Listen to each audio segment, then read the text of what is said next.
지난주 이 시간엔 뉴스큐에서 야권 인사와 함께 전국의 주요 현안들 짚어봤는데요.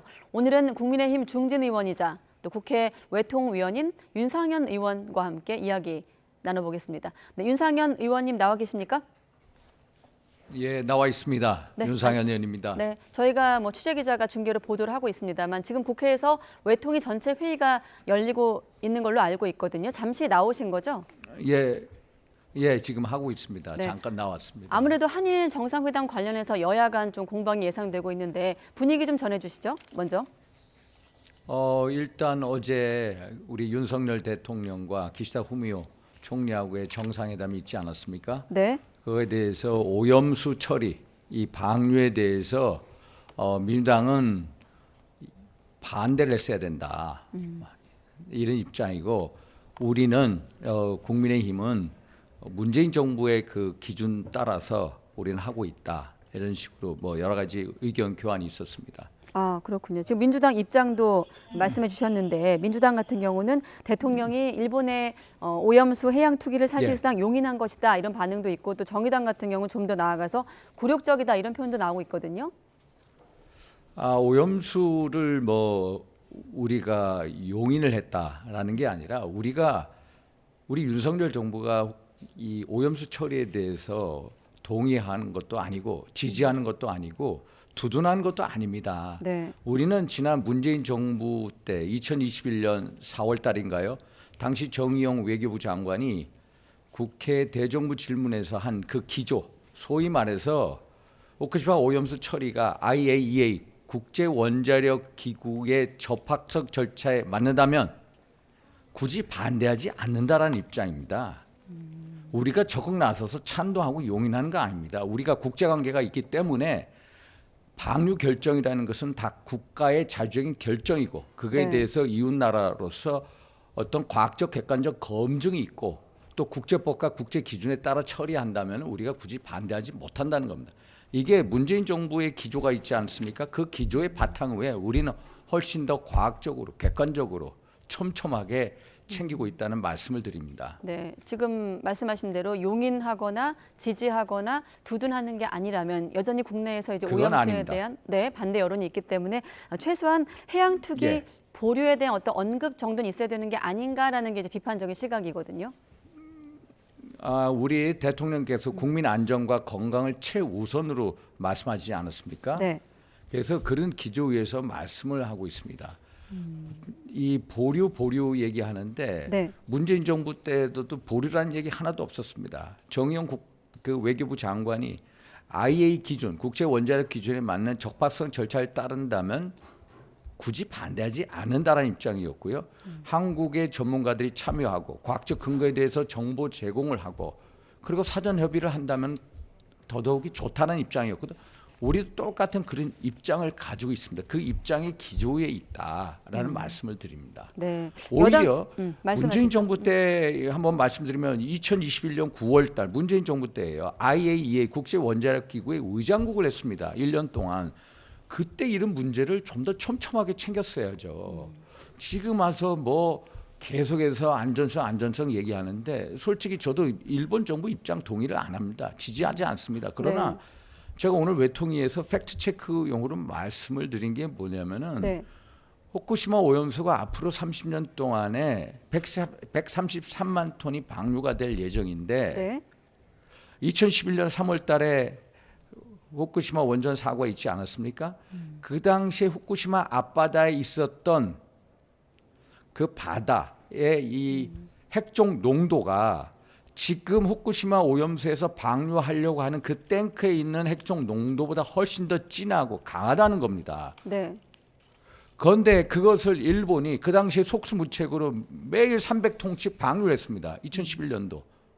그런데도 아직까지 안전성에 우리한테 문제는 없었습니다. 지금까지 2011년도 얘기인데 지금까지 2023년도까지 우리한테 한 번도 문제가 없었고요. 우리가 일본산 수산물 가공 제품에 대해서 계속해서 방사능 검사를 합니다. 2013년부터 시작해가지고 우리가 일본산 가공식품에 대해서 37만 건 방사능 검사를 했습니다. 네. 전혀 문제가 없었고요. 수산물에 대해서 7만 건을 했습니다. 전혀 문제가 없었습니다. 물론 국민 안전은 아무리 강조해도 지나치지 않습니다. 그러나 이런 안전성 문제에 대해서 우리가 최선을 다하고 있다. 그래서 우리 지도부에서 계속 계담이다 뭐 얘기하고 있지 않습니까? 그래서 네. 저는 이런 자리를 빌어서 너무 선동적인 언어에 휘둘려서는 안 된다는 겁니다. 예를 들어서 길거리를 가다 보면은 방사능은 테러다라는 현수막이 있습니다. 네. 우리 국민들 정말로 놀라게 하고 완전히 이것은 공포를 조장하는 겁니다. 우리가 오늘도 비가 많이 내리지 않습니까? 우리 빗물에도 엄청난 양의 삼중수소가 있습니다.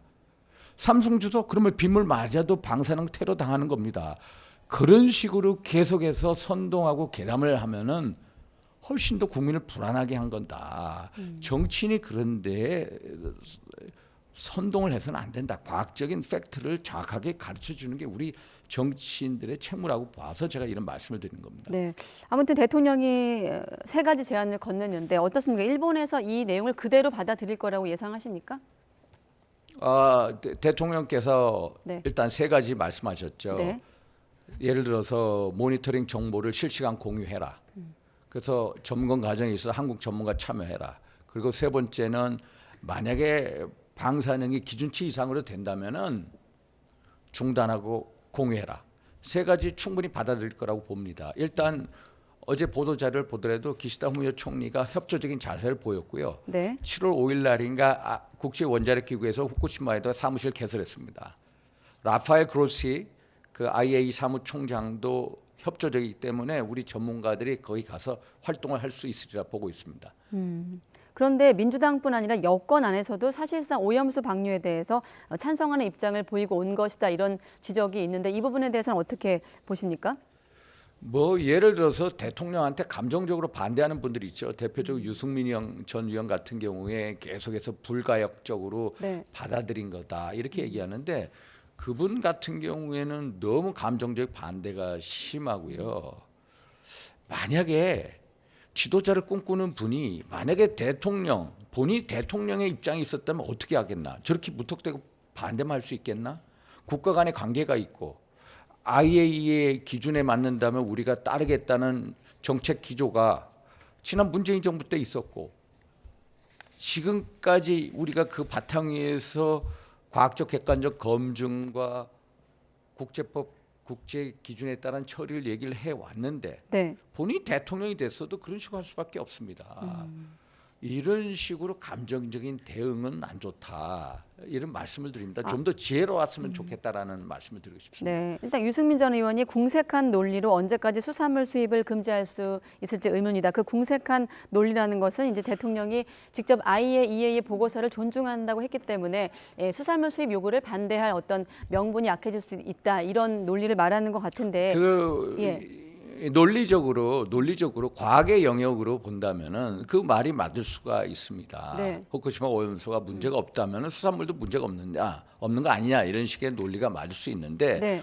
중요한 것은 IAEA를 통해서 우리가 검증을 한 것은 후쿠시마 오염수 방류에 대한 거지 후쿠시마 전체 앞바다에 대해서 한 것은 아니다. 그것은 전혀 별개의 문제다. 그래서 우리가 국민 안전이 확보될 때까지 국민분들이 안심할 때까지 무기한 후쿠시마 수산물 수입을 반대하겠다. 그러면 그대로 가는 겁니다. 네. 오염수 방류하고 수산물 수입은 다르다라는 말씀을 드립니다. 네, 일단 유 전 의원 같은 경우는 한번 확인을 하면 어떤 국민의 안전에 대한 제안이 아니라 대통령에 대한 부정적 감정이 좀 반영된 발언이라고 보시는 거군요. 그분이 최근에 말씀하신 거 보면은 네. 감정적인 대응, 좀 더 지혜롭지 못한 발언이 너무나도 많습니다. 김태흠 지사 같은 경우에는 뭐 탈당하라고 그러지 않습니까? 예. 본인이 역지사지에서 대통령이 됐다고 생각해 보십시오. 그런 식으로 할 수가 있겠는가? 그건 아니다. 그래서 일각에서는 우리 당원들 사이에 후쿠시마 오염수 방류가 아니라 우리 유승민 의원부터 방류해야 된다 이런 얘기도 하고 있는 게 현재 당의 실정입니다. 네, 알겠습니다. 중진 의원이시기 때문에 아무래도 외통위 현안 말고도 다른 정부 예. 현안에 대해서도 좀 고민이 많으실 것 같습니다. 아무래도 가장 최근엔 양평 서울 고속도로 종점 변경 특혜 의혹인데 김건희 여사 특혜 의혹에서 백지화 논란을 거쳐서 또 양평 전 현직 군수까지 맞물렸다가 지금 어쨌든 국정조사까지 하자는 얘기까지 왔거든요. 마침 또 의원께서 원희룡 장관을 향해 성급하다 이런 말씀을 하시기도 했던데 백지화 논란에 대한 책임을 말씀하시는 건가요? 성급하다고 한 것은 이게 네. 사실 2008년도부터 한신공영에서 이 문제를 처리를 해왔고요. 네.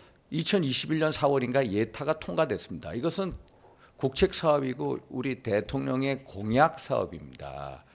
그런데 이 뭐 무슨 김건희 여사님 그분 땅 그 문제로 해가지고 갑자기 전면 백지화 시켜 보니까 그동안의 국책 사업 주민분들의 수건 사업은 어떻게 되느냐 좀 더 성급했다 이런 말씀을 드린 겁니다. 네, 마침 지난주 나왔던 박지원 전 원장께서는 원희룡 장관을 향해서 총대 맨 것이다. 한동훈 장관을 의식해서 대선 어떤 후보로서의 어떤 메시지를 낸 것이다라고 차기 대선을 노린 것이다 이런 발언을 오늘 하기도 했던데 마침 지난주 나왔던 의원님은 어떻게 보십니까? 너무 정치적인 과잉 해석입니다. 박지원 전 원장의 정치적 발언이 과잉 해석이고요. 제가 예. 정치적 과잉 해석이고요. 자꾸 포커스를 그 강상면에 있는 김건희 여사 그쪽 그 일가 땅에 초점 맞추니까 이런 결론을 정치적 네. 과잉 해석이 나오는데 이 문제는 2008년도부터 시작을 해서 2021년 문재인 정부에서 네. 이제 소위 말해서 이 양서면으로 이 분기점이 되지 않았습니까? 네. 그런데 소위 말해서 양평군에서 이미 2018년부터 강상면으로 가는 대안을 얘기를 했고 또 작년 1월 달 국토부에서 타당성 조사 용역을 이제 의뢰하지 않습니까? 네. 그 업체 경동 엔지니어링에서 3월 달 받아서 5월 달에 강상면을 하는 분기점을 강상면을 하는 안이 나왔기 때문에 이것은 이미 양평군이나 국토부에서 이미 논의돼 있었던 안이다. 네, 조금 전에 그래서 김건희 우리 여사한테 박지원 전 네, 말씀하시죠. 박지원 전 원장님의 말씀은 너무 정책인 과잉해서 의미부여를 했다라는 말씀을 드립니다. 그러면 김건희 여사의 초점 맞추기 아니라면 어디에 초점을 맞춰야 되는 겁니까? 이번 논란은? 초점은요. 이번 논란은 명확합니다. 주민들한테 초점을 맞춰야죠. 소위 말해서 이게 가장 원초적인 문제는 국번 6번 도로 주말에 두물머리에 가면서 교통체증이 심하다는 거 아닙니까? 네. 그러면 교통체증 해소 그리고 환경오염이 덜하고 교통체증을 완화시키고 주민들이 원하는 안이 뭐냐? 주민 뜻대로 가야죠. 단답형으로 원한 대로 가야 저는 될까요? 이런 아니면 말씀- 다시 논의를 한다고 보십니까?